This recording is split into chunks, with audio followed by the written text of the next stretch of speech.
मतलब साफ है कि तौकीर रजा साहब को तो बड़े से बड़े वकील भी मिल जाएंगे, सारी सहूलतें मिल जाएंगी, लेकिन जिस गरीब मुसलमान को घरों से पुलिस ने बगैर किसी गलती के, उसका कोई जुर्म नहीं है, उसने कोई पत्थर नहीं चलाया, ये मैं दावे के साथ कह रहा हूं, ये बहस डिबेट का एक विषय बना हुआ है, उसने कोई पेट्रोल बम उसके पास नहीं है।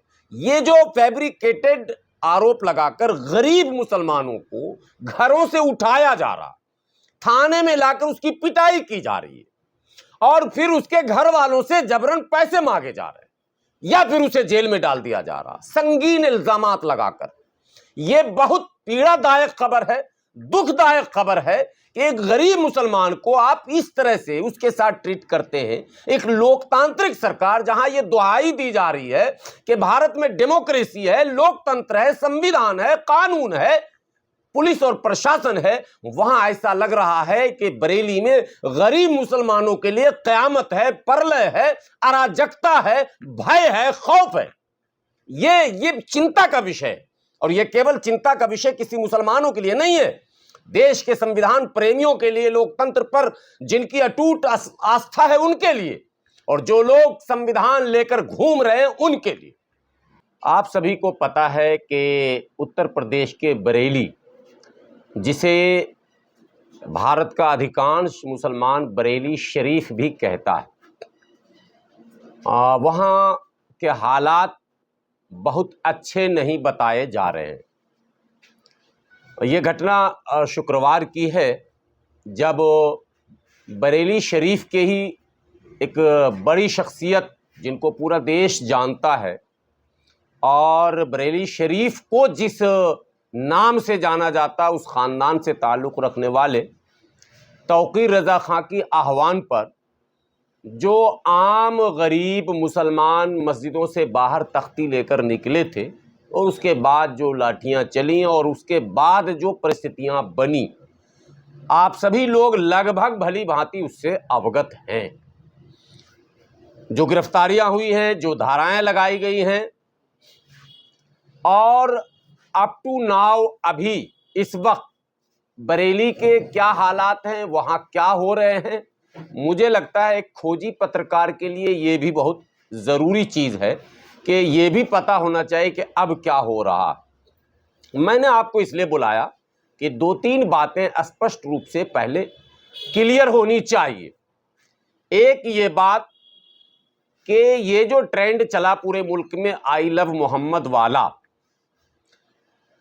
ये अचानक चला या चलवाया गया, इसके पीछे की कहानी पर किसी ने कभी गौर नहीं किया और आम सीधे साधे गरीब मुसलमानों को, जज्बाती मुसलमानों को सड़क पर लाकर इनडायरेक्टली एक ऐसा मैसेज दिया गया कि मुसलमान तमाम बातों पर सड़क पर आता है। मैं जिस संगठन से हूं, जिस पार्टी से हूं, उसका स्पष्ट मानना है कि पहली बात कि इस तरह के ट्रेंड को मुल्क में चलाना ही नहीं चाहिए। अगर इस्लामिक दृष्टिकोण से देखते हैं तो आई लव मोहम्मद कोई मायने नहीं रखता है। इस्लाम के मायने ही मोहम्मद से प्यार करने के हैं और मोहम्मद से प्यार करने के मतलब है कि उनकी जीवनी पर संपूर्ण रूप से चलना, यानी अगर वो आपके आदर्श हैं तो आप मुसलमान हैं, अगर वो आपके आइडियल हैं तो आप मुसलमान हैं, वरना आपने इसी कर्म में, ये जो अभी चल रहा था सिलसिला, कई सोशल एक्टिविस्ट नॉन मुस्लिम आपने देखे होंगे जो आई लव मोहम्मद सल्लल्लाहु अलैहि वसल्लम का बैनर लेकर मीडिया के सामने आ रहे थे और बोल रहे थे हाँ मैं बोलूंगा मुझे गिरफ्तार करो, हाँ मैं बोलूंगा मुझे। भाई आपके बोलने का क्या तुक है?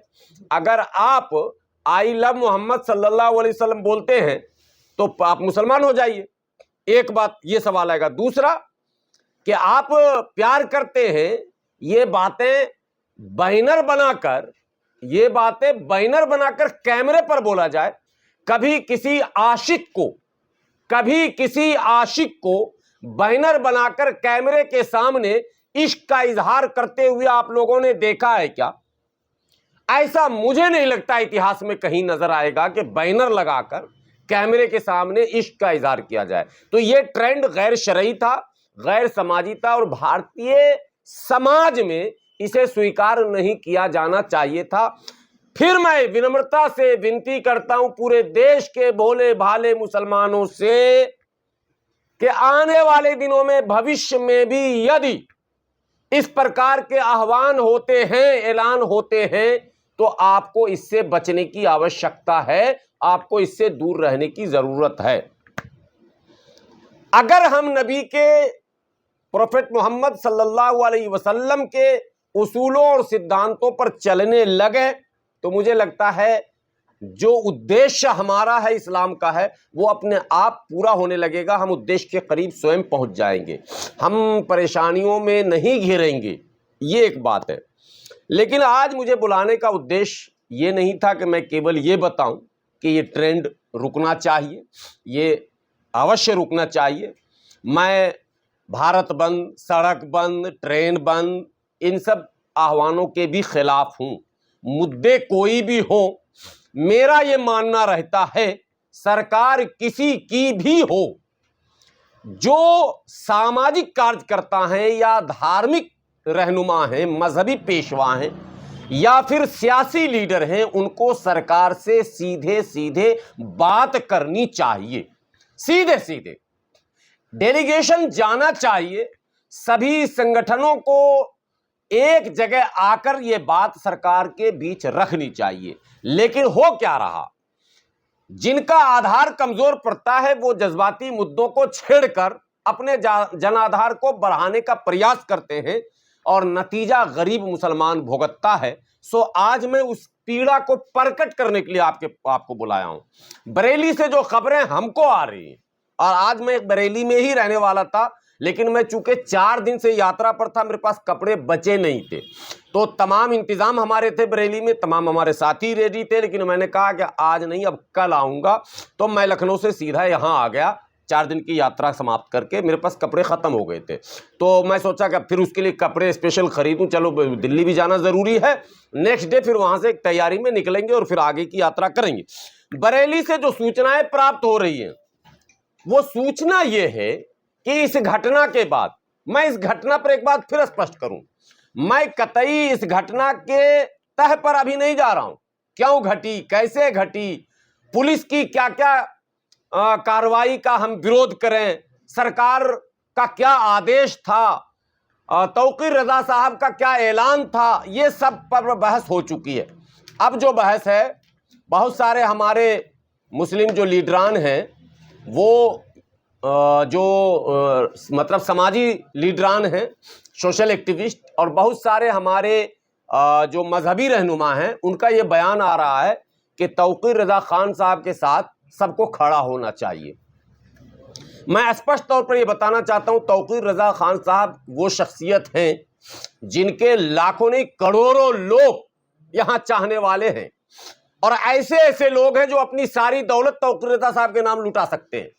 मतलब साफ है कि तौकीर रजा साहब को तो बड़े से बड़े वकील भी मिल जाएंगे, सारी सहूलतें मिल जाएंगी, लेकिन जिस गरीब मुसलमान को घरों से पुलिस ने बगैर किसी गलती के, उसका कोई जुर्म नहीं है, उसने कोई पत्थर नहीं चलाया, ये मैं दावे के साथ कह रहा हूं, ये बहस डिबेट का एक विषय बना हुआ है, उसने कोई पेट्रोल बम उसके पास नहीं है।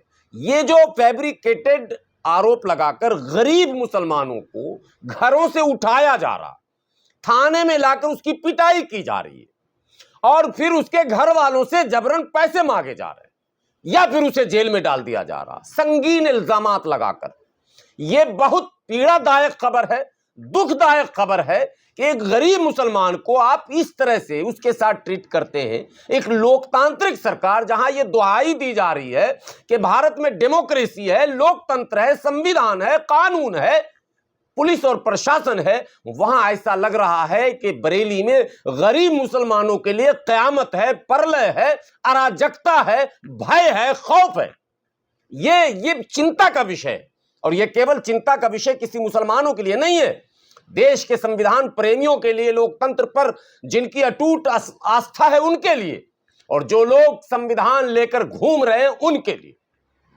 आपने देखा होगा देश में एक ट्रेंड और भी पिछले चुनाव में चला था, जो अभी रुका नहीं है, कि मैं संविधान बचाऊंगा, लाल किताब, वो लाल किताब लेकर घूमने वाले जितने भी लीडरान हैं, वो लीडर जिन्हें 37 लोकसभा के उम्मीदवार जिताकर उत्तर प्रदेश की जनता ने दिए, आज उनकी चुप्पी ये बताती है कि उनकी नजरों के सामने संविधान को कुचला जा रहा है और वो खामोश बैठे तमाशा देख रहे हैं।